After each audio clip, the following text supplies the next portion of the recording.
So the first step is making sure that your business and personal are separate. If you are tracking it really well and you know exactly how much you've made in your business and what your expenses are, but it's in your personal, it's so hard. You don't actually have clarity. It's a false sense of clarity. The sooner you do it, you feel like a business owner. You put up boundaries. You charge your worth because it doesn't feel like a side hustle. It feels like a legitimate business. We need to treat our business like it is one. Set that time aside. I know it feels uncomfortable, but when you do that, holy cow, does your confidence increase? And when you feel more confident about money, you will make more money. Put up your mask, let down your guard, and let's talk about the real. This is the Bring Your Own Mask podcast.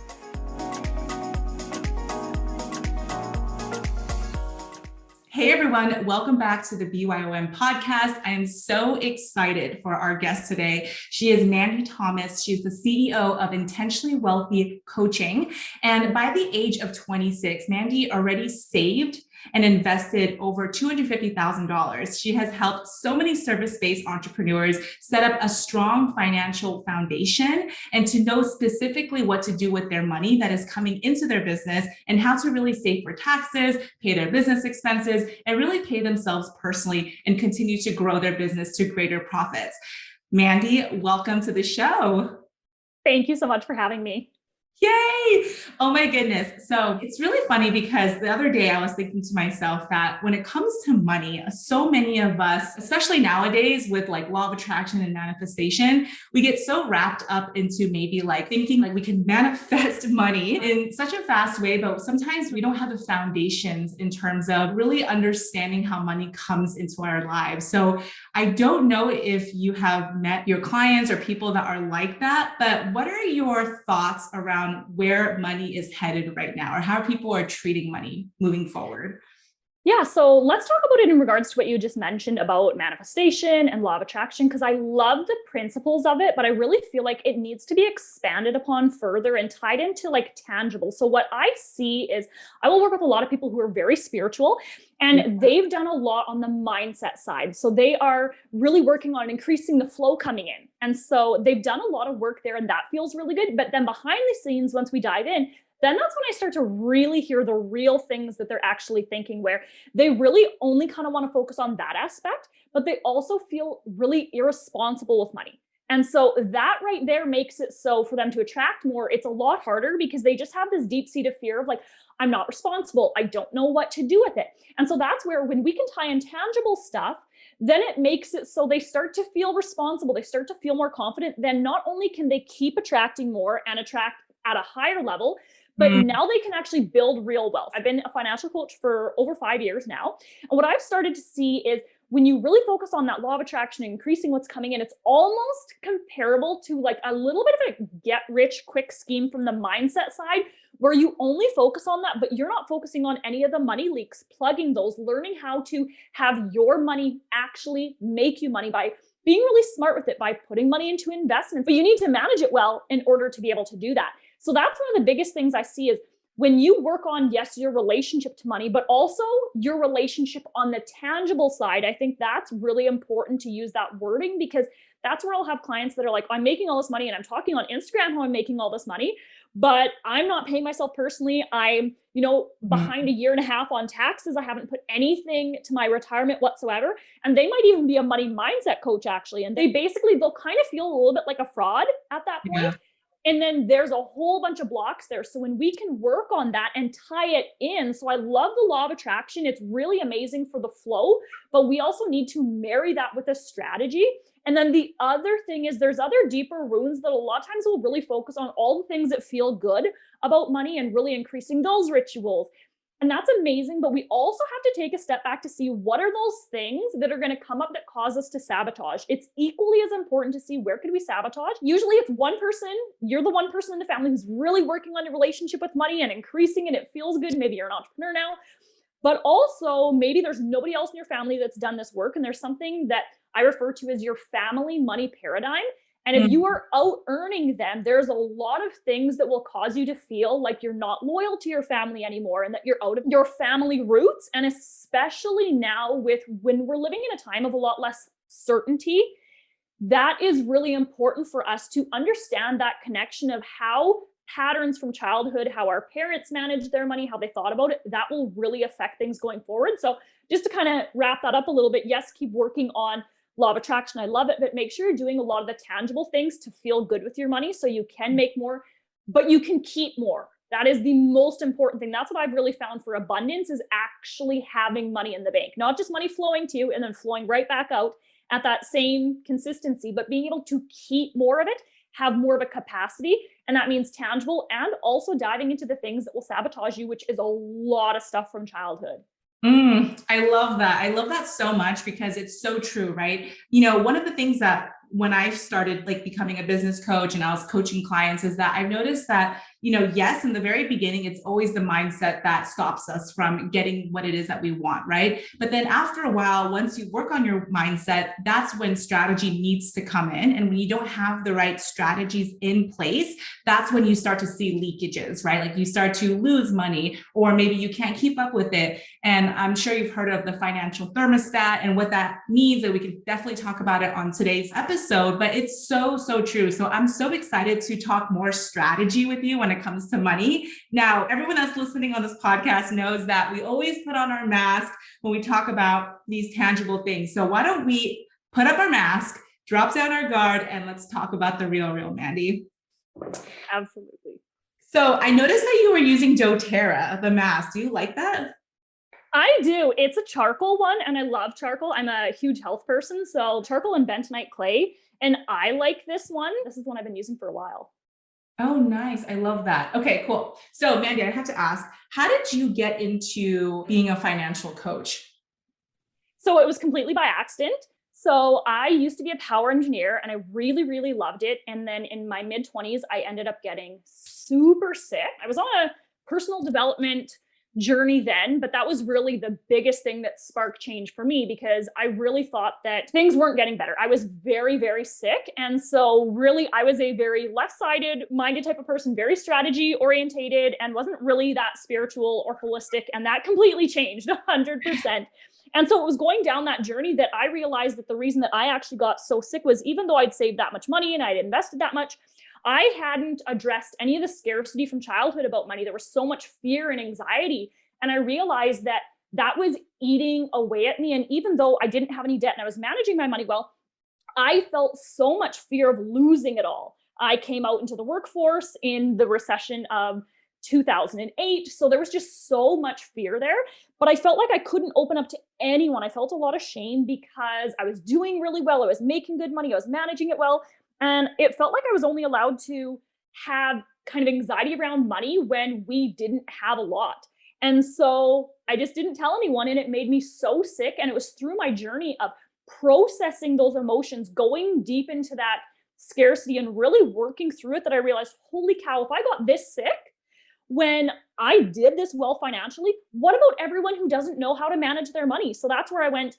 There's accountants to do taxes and finance, and people feel like they have the cash, no one helping people to get ahead with their money. And that's when I went, I'm going to be a financial coach. And I was one of the very first ones in Canada. And it's kind of been history since then, because I just seen that it was such a huge gap that was needed. I love that. I know that you service most service-based entrepreneurs, or entrepreneurs in general. What do you feel like is the biggest mistake that most people make when it comes to money? When it comes to entrepreneurs specifically, it is they're really focused on that money coming in, and they don't dive into really know, like, how much do they actually need to make in their business to get paid what they want personally. So I see so many people talking about, oh, I make so much more in my business now than I did my corporate job or my 9 to 5. I see the real thing. I see the absolute clarity. And what I see a lot of times happening is people are making more as a gross amount in their business, yes, but there is a lot of entrepreneurs making way less as a personal amount, like what they actually get paid from their business, than what they did in their 9 to 5. And what I typically see is that, like, first, you need to know what's going in, what's going out, but whatever you want as a personal salary, like actually to hit your bank after taxes in a really rough amount, you need to be making kind of 2 to 3 times that amount as a gross income. And I think that's important because nobody was talking about that when I first started in entrepreneurship. And that's just what I've seen, especially depending on how heavily you're investing in a team or in coaches, in courses, in outsourcing, anything like that. So let's say if you want to make 100,000 to actually hit your bank account, you should really probably be aiming at 300,000. And it's important because so many people will focus on what is that total goal for the year, but then they Mhm. still end up, even once they're making multiple six figures, their net worth hasn't grown and they still feel broke, but it just feels more exhausting. So I think having this conversation is really helpful for people to just have an overall idea for setting basically better goals for what really matters to you. Like, actually, what is hitting your bank account versus just that total amount? Because I have seen people who are making seven figures and spending almost exactly that and nothing's getting ahead. They're just way more stressed. So it's really important to just figure out, what do you actually want to hit your bank account? Don't just think of the big numbers, like really break it down and make it truly meaningful to you. Yeah. Wow. Okay. That was super powerful because I totally feel that. Like, I am that person. I'm so always focused on, let's say, the total amount, but I don't factor in, let's say, after taxes. Right. So actually really glad that we're having this conversation because, I'm not an expert per se on that part. Right. Like, honestly, like, I used to tell myself all the time, and this is definitely a limiting belief, so I have to point this out, that like I hate numbers and I really like the creation part of it or the flow part of it. And that's what you see online. That's the post that people create. That's exactly what people love staying in, right? But it's so true. A lot of entrepreneurs actually don't even pay themselves, right? Like, they maybe have just one business account. It's not really talked about. So for someone that, let's just say, is completely clueless right now, and they're like, oh my gosh, like I didn't even know that I had to do this. What do you think is the first step that they need to do to change that?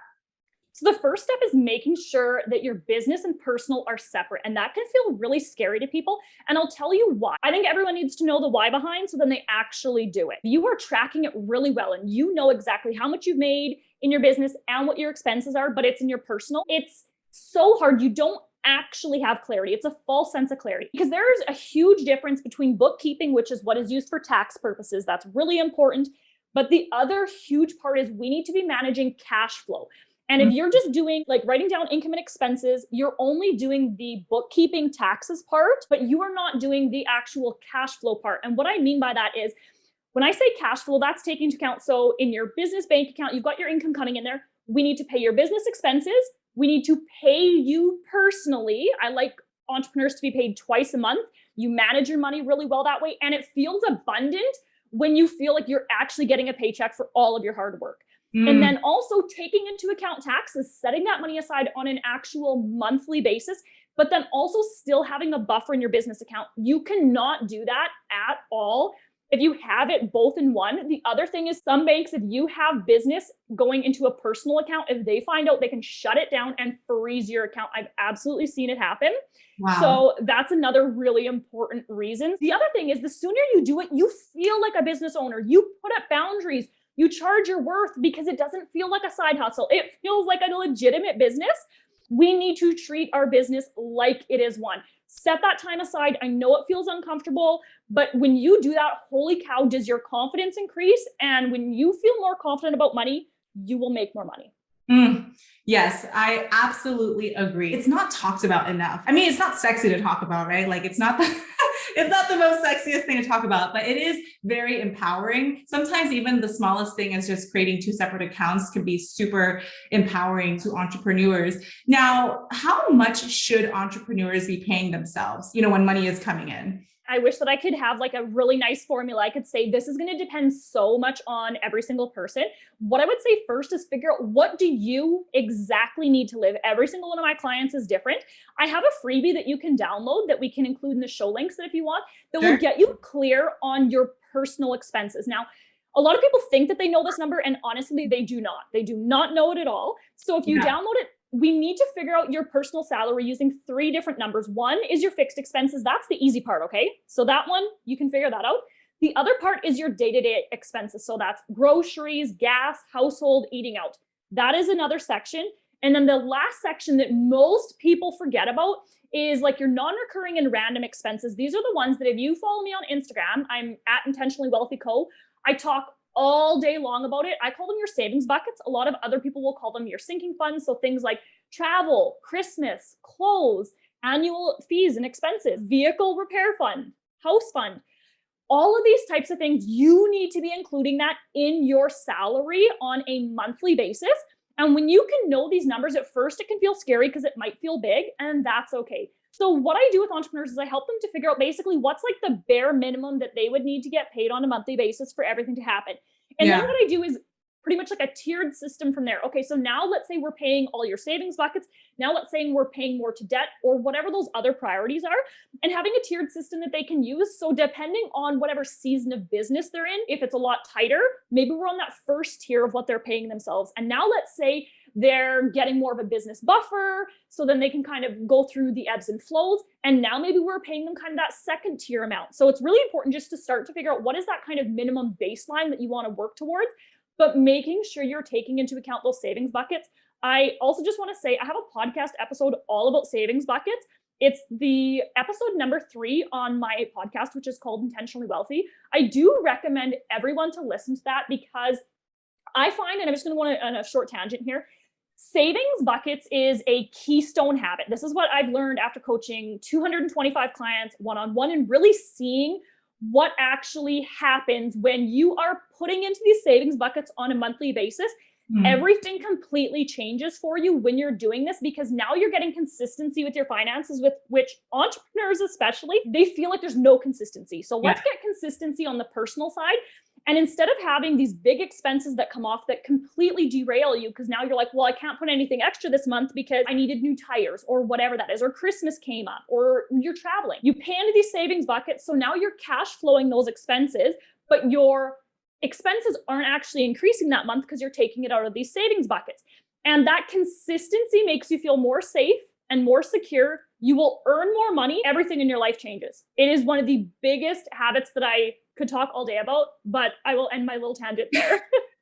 No, I love this because that is so true. So many of my clients, their biggest thing is that they don't feel like there's consistent cash flow. It makes sense, right? Like as a new entrepreneur, especially if you're new to business, it's very scary to leave your steady 9-to-5 job and, start your own business. And you're like, oh my gosh, it's not consistent. But it sounds like having this habit is a game changer, right? Like it gives you that consistency. And even though it's not like, let's say, a lot of money right to begin with, you can work from there. You can start building from there. This actually leads me to ask you, when you're working with your client, do you also help them in terms of like the tax part of things, or is that separate?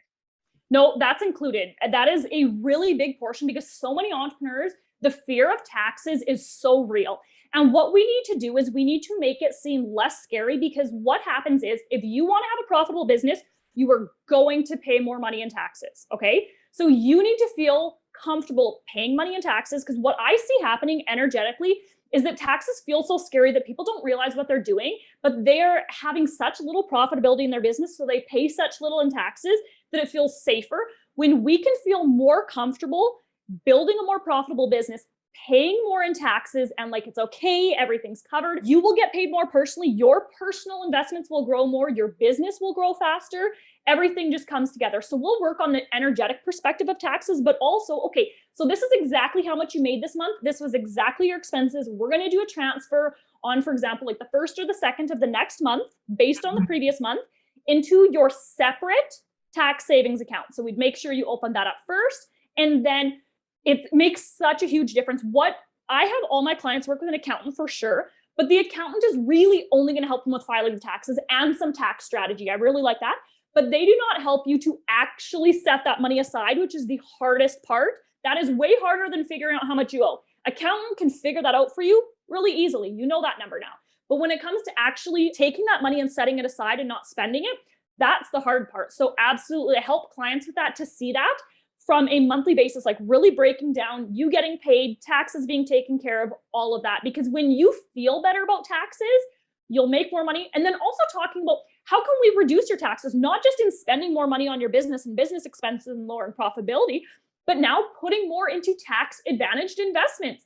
That is a huge way to reduce that and to see that grow. But in order to take advantage of anything that's a tax strategy or optimizing, you have to be managing your cash flow well. Otherwise, you can't, for example, put $500 every single month into an investment, or $1,000 or $2,000 or whatever that looks like. Oh my gosh, I love this, which actually brings me to removing our mask, because I'm starting to feel like it's hardening up. I can't even smile correctly. But I want to really get vulnerable with you because taxes used to be a really scary thing for me. And I can really attest that to a lot of my clients that work with me, because one of the reasons why they're afraid of making even more money is because they're afraid of paying more in taxes. I think that's something that maybe people don't really talk about, but it is definitely there. It's like that elephant that's in the room. Now, when it comes to taxes and businesses and whatnot, obviously when you have a 9-to-5 job, you're already paying taxes, right? It's easier to do that. Now, let's just say that you are now an entrepreneur. Are you familiar with like the different types of businesses, and like how can we look at tax in a way that's not scary? Absolutely. So the first thing I always tell my clients is, you know what, once you start paying taxes, I want you to celebrate the hell out of that, because it means that you made more in income than you had in expenses.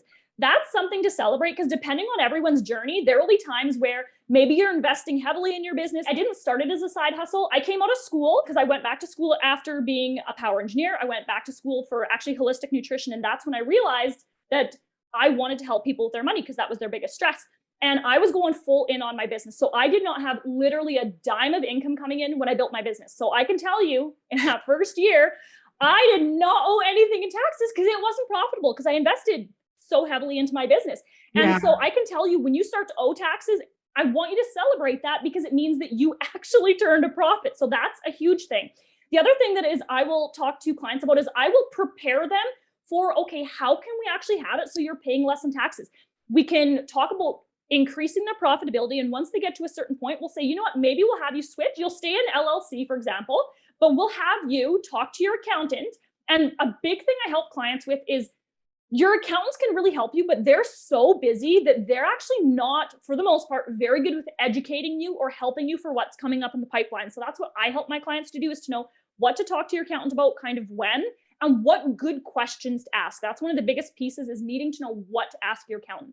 So I'll say, you know what, let's start to increase this. So as you become more profitable, you can elect to file taxes as an S Corp, for example. We can have you taking a salary, being an actual employee of your business, instead of just, taking out a monthly e-transfer, for example, if you're a sole proprietor. And then you'll be paying a lot less taxes because of how your business is filing taxes, and just explaining to them that process. So that's another thing we can say, this is talking about like next level strategies that it's literally right in the IRS or the CRA's tax code of how to legally save money. It's just a lot of people don't even know about this. And second of all, they don't know the things to prepare, really making sure we have a profitable business so we can take advantage of these. So for example, reducing tax there, and then also increasing their investments. And then they'll start to see they're actually paying a lot less in taxes than what they were previously. And they can have that appreciation that, okay, now this smaller portion, it is going to building up the roads and for healthcare and different things like that. And they can have more of an appreciation, so they don't feel that like, oh, all my money is going to taxes. And then in turn, kind of like that rebellious attitude, which then they earn less because they don't want to pay more in taxes. Oh my gosh. Actually, I kind of wish that you were there in my last coaching session, because we literally just talked about this. That is so amazing, because it's 100% true. This is what I get from a lot of people. I have the half of the people that like are scared to make more money because they don't want to pay more in taxes. And then I have other people that I've talked to that they want to pay as little tax as possible, right? And I really want to change the mindset around paying for taxes, because most of the time we don't see that when we're spending money. That's what I want to actually ask you about, right? Like, I know that you're really big on like having those saving buckets, but let's talk about the concept of spending money and circulating money, because I think that's what people are afraid of, is that, okay, if I make more or if I spend more, it's never going to come back to me. So if I pay for taxes, like, does that mean that like I need to like be just right here so I don't pay that much in taxes? You see what I'm saying? So can you walk us through maybe like another way to think about this type of scarcity thinking? Yeah. So one of the things I'll say is, when you start to have a lot more consistency with your money, it feels safer and it doesn't feel so abrupt. So for example, if we are constantly putting out little fires with our money, which is basically what all my clients are doing when they come to me, is they're just operating in the very moment, making decisions based on the short term. And if you're not tying in like that long-term strategy and being prepared for what's coming up in the pipeline, you're going to keep having those fires. And what that means is, it means there's a lot of inconsistencies. And then when we have those inconsistencies, we make it mean something about us. So for example, something happens with our car and it breaks down and, your brakes or whatever. And then we're like, oh, great. See, it happened again. I just got, this extra income and now it is gone. And so it's this self-fulfilling prophecy. When we take these daily actions that are very tangible, where we're doing the savings buckets, where we're watching to see each month, where is our net profit at in our business, which is your total sales minus your expenses, what was actually left? And then you paying yourself. When you're tying all of that in and you're setting tax money aside on a monthly basis, instead of all of a sudden it being April and okay, you're getting a message, a letter from the IRS that you owe 8,000 in taxes or 16 or 25,000. And you're like, well, I haven't saved a penny. What I will see happen is March, April, May, June for entrepreneurs that they can actually sometimes earn less because there's so much fear about taxes. And then also needing to catch up now, because let's say they haven't saved for this year. They find out what they owe for last year and they're like, holy crap, I need to have the biggest launch to try and pay for that and to catch up. It is a huge hit on our nervous system. And the more that our nervous system is feeling triggered all the time, the more that all of these limiting beliefs that we had, we're trying to fight them, but we're also reaffirming in our mind, yep, see, that happened again. That happened again. So when you are as consistent as you can in taking these small actions of doing these things, of showing up, the first thing, honestly, is just not avoiding your money. It's making sure that as a business owner, on a monthly basis, how much did you make the previous month? How much did you spend the previous month? I know people that, especially this time of year, they're like, yeah, finishing up, my numbers from last year, finding out what I made and spent. I'm like, oh my God, if that's what we're doing, if we're that reactive 13 months later, trying to figure out what we did previously, you can't do any tax strategy. You're playing catch up at that point. It will always feel triggering to you. So the biggest thing is trying to do these tangible things, just like you're doing your spiritual stuff on a very weekly basis.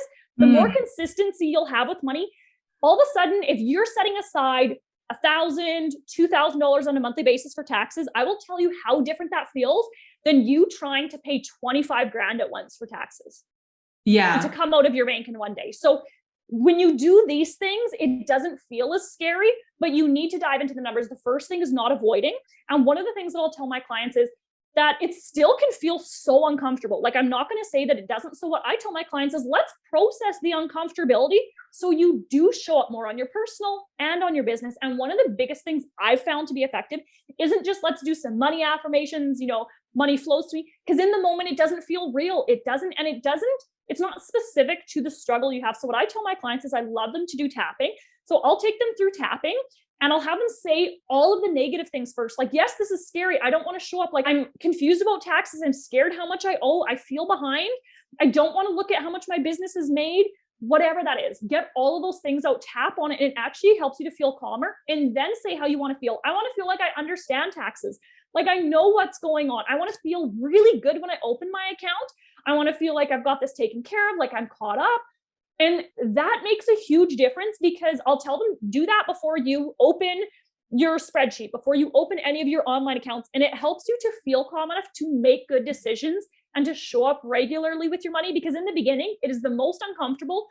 When you're not consistent, it is uncomfortable doing this. So let's work through and process those feelings. Don't pretend like they're not there. That's the elephant in the room. Let's process it and move forward with it. That is such a good idea, because I feel like, what I've learned about money is that obviously having the money date with yourself and you're expensive, but I have never heard about tapping and money, which is so profound. And so I wanted to ask you, what does tapping and saying these affirmations and like just really being vulnerable with how you're actually feeling? Can you walk us through like, what does that actually do to a person?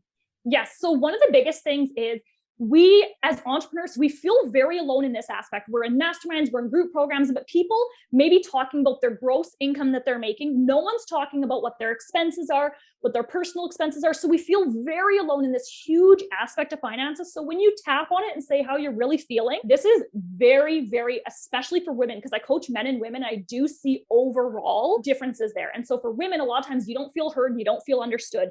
So when you actually verbalize it and it comes out of your throat chakra, it is so powerful, because even if nobody's there and no one's listening, you feel like, yes, this is true. I actually have these fears and I have these worries, especially as you, let's say once you've made over 6 figures, then there's the fear of the money stopping coming in. So many of my clients have that fear or have the fear of making less money than they previous did. So when you actually voice those things out loud, you're like, yes, I have these fears. I'm not trying to run from them. I'm not trying to pretend that they're there. So you're being super honest in how you're actually feeling, which is, it's basically therapy is what it is. And it's very specific. So when you say it out loud, it calms your body. And then I find when you can reframe after that, then it's helpful. But when someone immediately tries to reframe in the moment, because I've been in a lot of programs where people are trying to express these things, and a business coach maybe doesn't know anything about taxes, and they say something and it shuts that person down and it makes them feel like, yes, another person that I'm not heard and I'm understood. And this is a real fear I have. Like they're worried about that tax piece, or they don't know what they're doing with their business finances. And they're like, oh, just do this. And that person's like, that's not helpful, basically. So then when you do reframe it, you actually feel better about it instead of just, because what I see happening is a lot of toxic positivity when it's just like, oh, just getting the energy of it and this and that. And they're like, no, I literally don't know what I'm doing behind the scenes with my money. So when you can say it out loud and then say, you know, I just want it to be easier. I just want to show up for my money today and actually feel good about it. So I tell clients, do this right before your money date. So then you can sit down and you can actually enjoy it. Let all of that shit out before you do this. So then when you set up your space in it and you actually feel good about it, your body can feel calm. You can believe it instead of going, well, I'm saying all these things, but I don't actually feel this way deep down inside. Yeah. Oh my goodness. That is such a thing that I see a lot, is that affirmations sometimes can actually be detrimental. Okay, let's just say that I say an affirmation and genuinely I don't believe it and I keep saying it. It's not that it's going to actually happen. Like there's that gap that we need to consider. So I'm really glad that you talk about this, because when I first started my coaching career, I remember that I also had a business coach and she didn't know anything about taxes, right? She would just tell me to like talk to an accountant. But the truth was, is that I was terrified, right? Like I was also intimidated by accountants. I had this limiting belief that I was not good with money, right? So like there was just all these limiting beliefs. And I'm just so glad that you bring this up, because I feel like so many entrepreneurs, they want to talk to someone about it, or they want to actually say like, hey, I actually really don't know what I'm doing when it comes to this, and to be heard and to be seen. So this is amazing. And I really want to encourage people to check you out and to essentially work with you. For someone that is maybe interested listening even just right now, can you walk them through maybe like what it's like working with you? Like maybe like a general idea of like what to expect working with you? Yeah, absolutely. So what the process is, I want to make sure someone is a good fit for me. So they just fill out my application form and then we have a call. I ask very specific questions. So already going in, I know, okay, could we be a good fit? Because like if you're at the very beginning of your business, you might not be the best fit to work with me one-on-one, but you could take my course. So that's important for me. And then what we will do is, the first thing, we always start with personal finances. The very first thing we do is we figure out what are those savings buckets. How much do we need to be putting in them? And that tiered system. Okay, right now, as things stand, what is that first amount we want you to start transferring yourself on a monthly basis? And then working up from there. Then we start tying the business piece in. And then that's when we start to really manage the cash flow. Business expenses going out, you getting paid. All entrepreneurs, I work them towards. We might start at once a week, depending on like what's actually sitting in their account. I'll also help them separate. A lot of my clients come to me, they might be doing really well in their business, but everything's together. So we'll separate that, get that good, open up a business tax savings account. And then we'll start to, on a monthly basis, make sure we're setting money aside for taxes. Like it really depends on their specific priorities, but we'll also tie in paying off personal debt. What is happening a lot of times is we have literally like 40 different places we want our money to go. And we're like, I don't know where to start. So let's start at the basics. Let's get that foundation in place. So then when we do this, everything else will compound going forward. So that's really the biggest thing, is managing the business and the personal cash flow. A lot of clients come to me, don't have an accountant. So I'm like, hey, this is the person that I would love for you to speak with. These are the questions to ask to interview them to make sure they are your person. So really just like getting that financial team set up and working them towards actually keeping more of that money. And it is crazy. In the beginning, especially, it's very, very tangible. And then we'll start to shift from there. But once you can get these tangible things set up and done, it is crazy. We won't even be talking about marketing, and my clients will start hitting their highest income months, and it'll just keep increasing because they feel confident with it. They feel responsible. They feel like they can keep it. And they feel like, especially if they talk about money in the online space at all, about how much money they're making, they feel so congruent with it now. I love that. I love that so much. So for everyone listening, definitely check out Mandyy. Are you most active on Instagram? Because I see that you have a podcast, you have an Instagram, you have all the things. So where do you want people to start with you first? Yes, please come to Instagram. I share so much stuff on there, and I actually share quite a bit of personal stuff as well because I think that that's just so important. So I'm at Intentionally Wealthy Co on Instagram. And then I also have my podcast, Intentionally Wealthy. There's no fluff. All the episodes are really short and they are very to the point and really strategic. They're super helpful. So I'd love for you to listen there. And the person listening, I would love if they would send a message to both of us or to myself and just let me know, like, what was your biggest takeaway? What was the most helpful for you? Because that is always really helpful for me to know, like, what did you get out of this? And then also, if you have an action item that you're like, ooh, that was good, I want you to tell me so then it can help to hold you accountable to doing that, whether that's separating your business and your personal, if it's opening up a business tax account, if it's getting on top of your numbers on a monthly basis. But that can really be helpful to just kind of spur that accountability of like, do that really important, tangible thing so you can keep progressing from there. Yes, definitely let both me and Mandy know because Mandy is amazing. She's super kind and she does not bite. So definitely send her a message. But I'm going to link everything in the show notes as well. So thank you again, Mandy, for coming on the show. It's been such a pleasure. I love this conversation. It was so raw and vulnerable and real. And these are things that people really need to know about, especially in this day and age. So thank you again. Thank you so much.